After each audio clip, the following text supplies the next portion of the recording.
The Quest 2 versus the Valve Index, the long-awaited battle. These are the two most currently discussed and frequently looked at VR headsets as they represent the best of two worlds. The best of a budget-friendly world and the best of a premium world. However, these two are actually kind of like the yin and yang symbol. Not just only with, their colors, but also they represent two distinct sides while still neither of them being quite complete. The Quest 2 completely eliminating the screen door effects, except limited by its FOV. The Valve Index with a nice wide FOV, except limited by the screen door effect. This is just one example of what makes the decision between these two headsets just so difficult for a lot of people that have the money or are either willing to save up for a Valve Index. This video will give you a definitive answer to which headset best suits you. To do this, I'll be using a point-based system. At the top left is the Quest 2 and on the top right is the Valve Index. There will be 10 categories: setup, display, FOV, lenses, controllers, tracking, audio, comfort, reliability, and value for money. Each time a headset wins a category, it will receive 1 point in favor of it. And to add some credibility on my part for reviewing both of these, I've been very active in the VR industry for a couple of years now. I work alongside multiple other VR content creators at the Respawn. I've been through a PSVR, CV1, Rift S, and obviously the Quest 2 and the Valve Index. I have around, I'd say, 800 or so hours logged on the Index and Steam VR, and just over 2 weeks on the Quest 2. This is plenty of time to be able to fairly review both of these from the categories that I listed before. This will also be primarily focused on the hardware itself. I know there's a lot of controversy surrounding Facebook with the Quest 2. If you want my opinion on the Facebook controversy, check out my Quest 2 video, but this video will be almost purely hardware focused. Alright, let's do this. Starting with the setup. The setup with the Quest 2 was ridiculously easy and fast, obviously in part due to the lack of lighthouses that needed to be set up, also some important UI and tutorial decisions. To set this thing up, it arrived at my house. I opened the box, I took the plastic tab out of the controllers, put the headset on, traced out my play space, logged in with Facebook, and played through the opening tutorial. Bada bing. Like I said in my Quest 2 video, a newborn baby could set this thing up. It's so incredibly accessible. It's amazing. Now onto the Valve Index side. This thing arrived in a huge box. It took me a good 10 minutes to unbox due to just the sheer amount of cables and the box literally having 2 layers to it. I unboxed the headset, the controllers, and base stations, and then unboxed the mounting brackets for the base stations, the power cables for the base stations, the power brick for the base stations, the 2 chargers for the controllers as well, the cable for the headset, and finally the power brick for the headset itself. As much as it's cool to see $1,000 in, unboxing form and feel like you have a big substantial product here, it's at the same time adding a lot of time to the overall setup, which makes it far less accessible to just the average user that possibly doesn't have all the time in the world to unbox this thing. It's clear from the get-go, from the unboxing, that this is a enthusiast product. After unboxing, I then had to screw in 2 base stations on either side of my studio. As you can see, I kind of up the first hole, plugged in both of them, plugged in the Index itself and its own power brick, and from there I finally got to the software setup, installing Steam VR, updating the hardware. This included individual hardware updates for the headset, the controllers, and 2 base stations. Then I finally got to the room setup, which was pretty straightforward once you were there, though nowhere near as intuitive and interactive as the place-based setup on the Quest 2. Verdict for the overall setup? The Quest 2. Obviously. The Quest 2 is a wireless device. It's designed for a quick and easy setup. I'm sorry, Index, you're just too goddamn thick. Next up is display. The Quest 2 runs at a per-eye resolution of 1832 by 1920 and can reach 120 Hz. However, this feature is confirmed to be coming in the future. Right now, as I'm recording this video, you can't by default access 120 Hz. So for now, most apps on the Quest 2 can range anywhere from as low as 72 Hz all the way up to the standard 90. Even using the link cable, provided that you up the default bitrate settings, this display still looks incredible. However, like I mentioned in my Quest 2 video, the color depth on this display leaves a lot to be desired. I'm going to just reuse the comparison from that video. On the left is the Quest 2, on the right is the Valve Index. You can see how the Quest 2 just always looks a little bit washed out, while the Index colors pop more. And speaking of the Index runs at a lower per-eye resolution of 1440 by 1600, but can be switched from as low as 80 Hz all the way up to 144. This is a pretty difficult one to decide between. Ideally, I want a headset with the resolution of the Quest 2, but the color depth and refresh rate of the Valve Index. So for display, I'm gonna have to give a point to both. I would usually put FOV in the display category, but for this video, it's going to get its own category. So speaking of FOV, next up is FOV. The Quest 2 has around 100-degree FOV, however, this can vary dependent on how close you can get the lenses to your eyes, and the same can be said with the Index. However, the Index supports an FOV up to and around 120 degrees,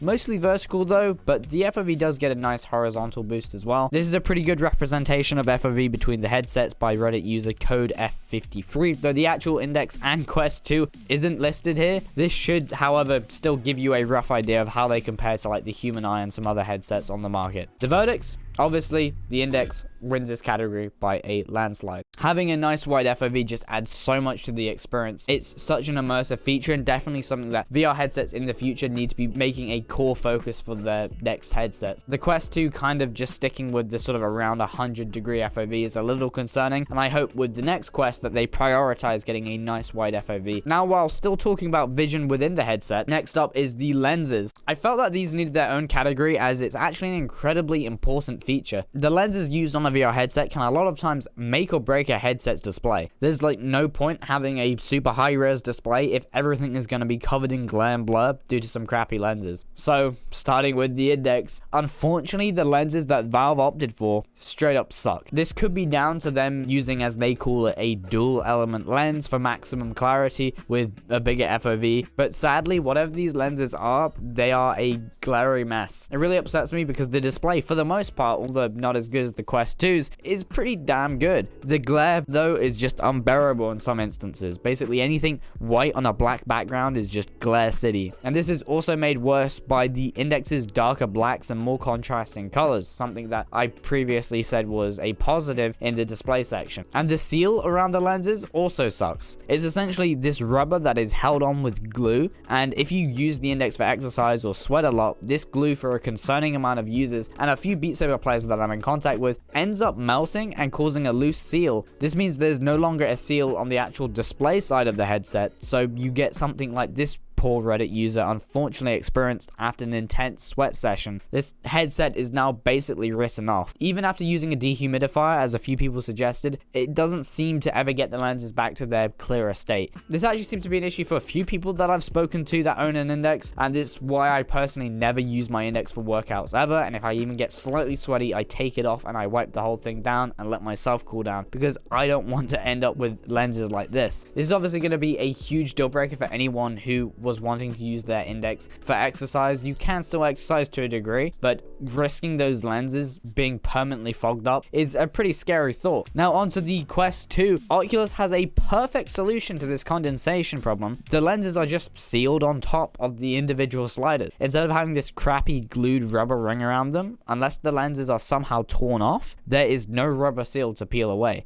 It's a great design. I can just dump buckets of sweat into this thing, and with a silicone cover, and just wipe it all off. I wipe off the lenses as well, and have had no condensation issues whatsoever. Researching for this video, I also wasn't able to find anyone else who had condensation issues behind the lenses on the Quest 2 either, so obviously this seems to be an issue that's pretty exclusive to the Valve Index. So because of that, the Quest 2 wins this category. Next up is controllers. It's one of the biggest talking points for any VR headset. I mean, the controllers are how you touch and interact with the virtual world, so they better be damn good. The Quest 2 has very comfortable controllers, essentially following the same sort of design that originated with the CV1's touch controllers, though with a tracking ring on top instead of underneath. It also has a larger circular top as well for where the buttons go, and they are super durable. People such as Thrillseeker have already stress tested the hell out of these things, and they are unlikely to break even when thrown full pulse at a wall. They also don't chip it easily, as this is white plastic rather than painted black plastic, so there's no real threat of paint being chipped off over time with these things, and generally the build quality overall feels very sturdy. I don't feel like these will break if I grip them too hard. They don't feel like they flex at all. The triggers feel good with a small rubber piece that sits behind the trigger, which provides a nice sort of soft yet firm feedback to pressing the trigger. The grip button is also satisfying to press as well. It feels more tactile and like you're actually grabbing something more physical as you get feedback in the button itself. And the top buttons are also satisfying to press in and are arranged nicely. The thumbsticks are also very nice with a nice grip to them and a good click. All of the buttons and the thumbsticks have capacitive sensors in them that allows you full tracking of your index finger and your thumb, while your bottom 3 fingers all move together with the grip button. Though in actual games, all you really need is your index finger and your thumb for most gestures like pointing and pressing buttons and grabbing objects. And these controllers are also super versatile. They're also very comfortable for long play sessions in virtually any game I tested them in. And if you don't want to use controllers on the Quest 2 for whatever reason, the Quest 2 also supports full hand tracking. It's super cool, although still has a way to go and can only really be used in a few applications and browsing menus. Now onto the infamous index controllers, aka the knuckles as they were originally coined. They have a cool strap design that holds your hand in place and allows you to completely let go of the controller. It's a cool design, however they too often need modification for people's hands. I, along with many of my colleagues, find these a little uncomfortable after a while as they aren't really all that ergonomic to different hand sizes. This seems to be something generally agreed upon within the community unless you have smaller hands that perfectly fit them.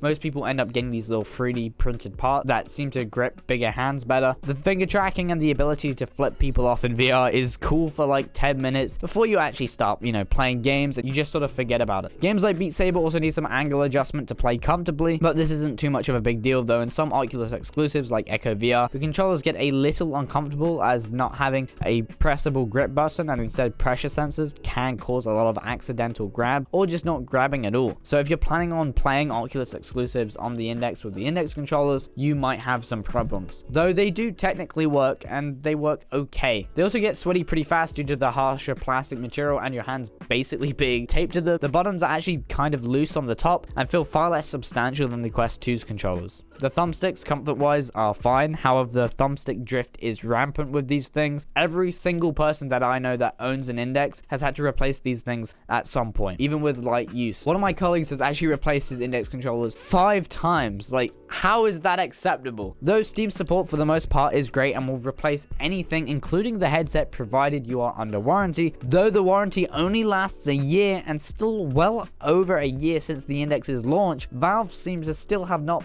fixed the drift issue. And in terms of durability, these things seem to break pretty easily, particularly in the trigger area up here, which seems to be the weakest point of construction. And generally the entire controller is just kind of weak feeling, especially around the grip sensors. I definitely feel the Index controller is just straining a little bit under my grip pressure when I make a fist. I haven't noticed this to be a problem at all on the Quest 2 controllers. I can grip these things as hard as I want and I don't feel like they're gonna break or bend. Having a touchpad on top is also a nice inclusion, though it does basically nothing in most applications and games. However, it provides essentially another capacitive sensor on top for finger tracking. In conclusion, if the Index controllers were made out of a slightly better material and had much better reliability and durability, this point would almost definitely go to the Index controllers, because although they're a little uncomfortable and need some maybe modding, they are still very, very cool, and just being able to let go of these things is awesome. But since they are just so unreliable, I'm gonna have to give this point to the Quest 2. Next up is the audio. This is going to be a quick one. I'm sure you probably know what I'm going to say. The Quest 2 has pretty shitty built-in speakers that get the job done, though realistically you're going to want to buy yourself some headphones, and finding headphones or earbuds that actually are comfortable for long play sessions is kind of difficult. The Index, on the other hand, has absurdly good built-in off-ear speakers. They can perfectly simulate someone whispering in your ear, an explosion going off in the distance, and conversations in the same room like in Half-Life Alyx. It adds so much to the immersion, especially in racing and horror games. So this point easily goes to the Index. I 100% with Linus Tech Tips what he says he would like just a headset version of this to use in regular gaming. These speakers are just incredible. Next up is tracking. The Quest 2 uses full inside-out tracking with the 4 cameras that are dotted around the sides of the headset. It works really well, and I've had very few instances of tracking loss. However, not being able to put your hands low down to your sides or behind your back is pretty annoying sometimes. I hope in the future we get maybe rear or side cameras as well. Though right now, just with the 4 cameras, most games are totally playable unless you're doing something like what I used to do with mixed reality content or using a mull staff and Beat Saber. But provided you're using this like, a normal human being, the tracking is very solid on the Quest 2. And the lack of base stations is amazing. Onto the Index, base station 2.0 is great. I get virtually perfect tracking when in view of the base stations, though a key point there is when in view. I have some lights that block my second sensor sometimes, so for some people like myself, buying an extra lighthouse is inevitable, which are almost $200 each. Though you get what you pay for, as with incredibly fast movements, these sensors have absolutely no problem keeping up. Though having to drill these into your wall will be a complete no-no for some people. And having to turn each one on individually whenever you want to play VR is pretty annoying. They also have a history of failing after a while with a red light of death, as they constantly have to spin, so inevitably the motor will degrade over time. And they also make this incredibly annoying high-pitched noise constantly whenever they are turned on, which can be uncomfortable for long periods of time. It basically sounds like you have tinnitus or something. It's very, very annoying. In conclusion, I'm going to have to give this one to the Quest 2. The index tracking is better on a raw performance side, but $200 per base station, having to drill them into your wall and switch them all on individually every time you want to go play VR, and constantly have an annoying high-pitched sound whenever they're running, is really frustrating. So the Quest 2 wins this category. Next up is comfort. The Quest 2 by default comes with a generally pretty crappy head strap that does the job, but for prolonged play sessions it's pretty uncomfortable. It also comes loose over time, so having to tighten it back up every now and then is also a little frustrating, especially since it's not just one tighten knob on the back like most headsets on the Index, but instead a two-strap adjustment thing that, if not perfectly aligned, can cause the headset to pull to one side of the face. Basically, this strap just straight up sucks, and owners of the Quest 2 will inevitably have to get the $50 Elite strap. I wouldn't be surprised if Oculus intentionally made this strap shit because they wanted people to pay for a $50 accessory. The face pad slash gasket is pretty solid. As you can see, I have a little silicone cover over this one, but the one by default still uses this slightly rough sweat sponge, which I despise with Oculus headsets, though this can be easily rectified with a VR cover like what I'm using. There's no IPD slide on this headset, but instead 3 set modes for IPD. This is by far the worst design feature of this headset, as it straight up writes this thing off for many people with any IPD that doesn't perfectly align with the 3 options that Oculus gave you. I have it on setting number 3, and even then it's a little too wide to fit my IPD, and I can never get this thing perfectly clear. Also, without the glasses spacer, my eyes were literally touching the lenses. Perhaps this is down to the shape of my nose, but I've seen a few other people also complaining about this, so I personally had to put the glasses spacer in to use this thing at all. But this isn't too much of a problem because at least Oculus did include a fix in the form of the glasses spacer with the headset itself. Now onto the Index side, this thing is adjustability galore. This is everything that comfort should be in a VR headset. Although being double the weight of the Quest 2, this headset is far more comfortable. The material used is also far more comfortable, and a fully adjustable IPD slider, an FOV lens distance slider, one knob at the back that adjusts the tightness, one strap on top, adjustable built-in headphones, and even a pad for smaller heads. This thing in terms of comfort is just incredible. I love it so much. However, being double the weight of the Quest 2, I always end up feeling a little bit of neck strain after prolonged play sessions. I also think the default headband is a little too large for most people. Even people I know who I wouldn't regard having a particularly small head have to use the included small head pad. Overall, the Index completely smokes the Quest 2 in comfort, though with the right accessories, the Quest 2 can get pretty close. However, the Index does win this category. Now for a big one.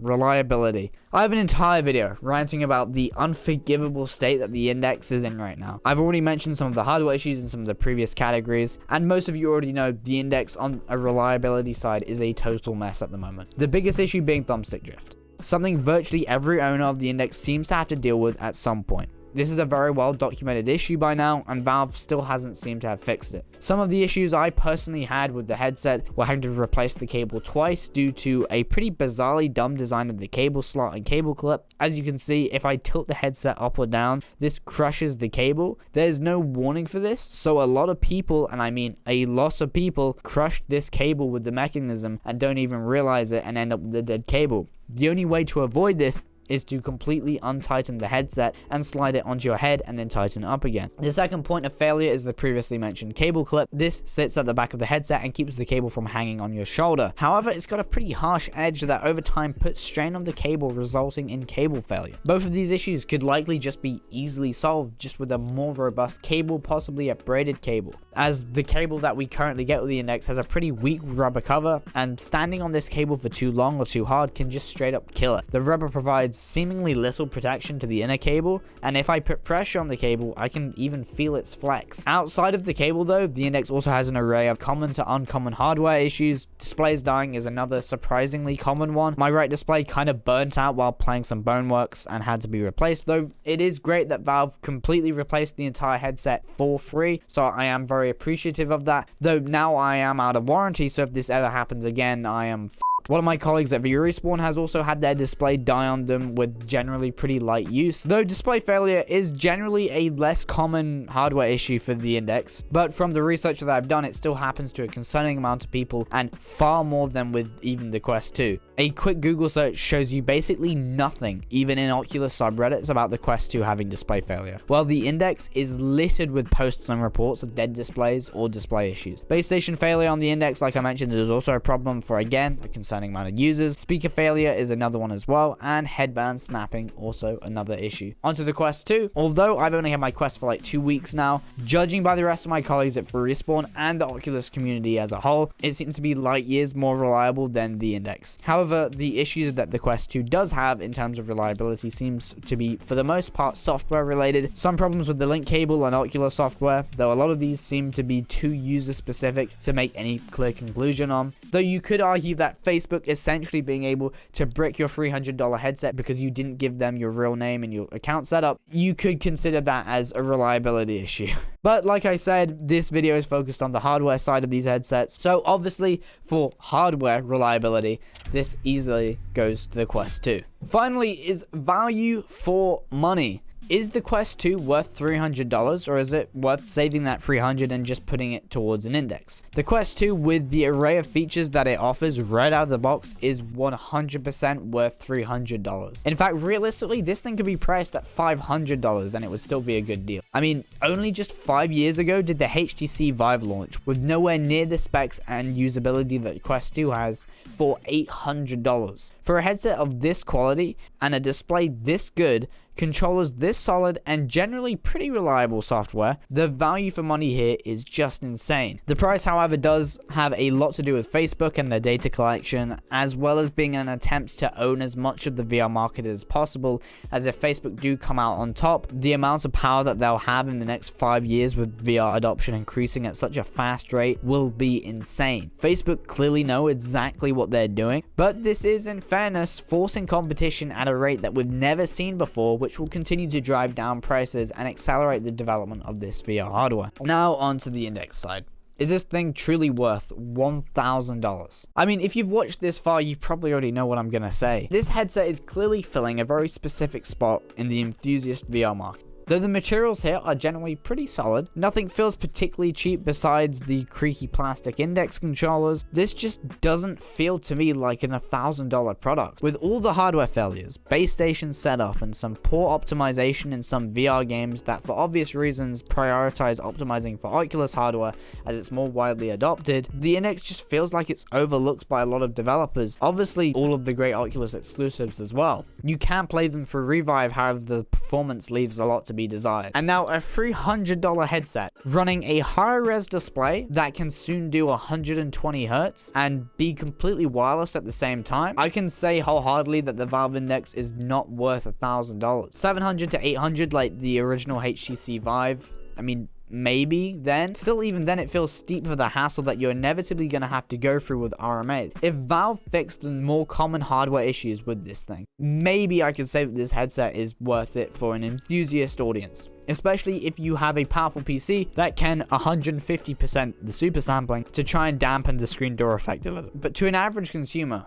I can't say that the Index is worth $1,000, especially since only after a year and a half since its launch, it's already had its display outpaced by a $300 headset. So value for money, this easily goes to the Quest 2 by a long shot. So final verdict, the Quest 2 with 7 points, winning setup, display, lenses, controllers, tracking, reliability, and value for money. And the Valve Index with just 4 points, winning FOV, audio comfort, and also display. Now, at the end of the day, you are going to have to decide which headset best suits you. This is all just my opinion, though in fairness, opinion based on experience. But hopefully this video did help you out in trying to make this decision a little bit easier. Spending this amount of money on very new technology is daunting for a lot of people, and I understand how it feels to get into VR space for the first time. If you have any questions, feel free to join my Discord. I'm super active in there. I respond to as many people as I can, so feel free to join my Discord, link in the description down below. And if you did get to this point in the video, I really do appreciate it. I work so hard on these videos. This video right here was a son of a bitch to make, so thank you so much if you did watch to this point. I really do appreciate it. If this video helped you at all, or you just enjoyed it for entertainment purposes, a like would be much appreciated, and maybe a sub if you want more content like this. Thank you for watching. I really appreciate it, and I'll see you guys in the next one. Peace.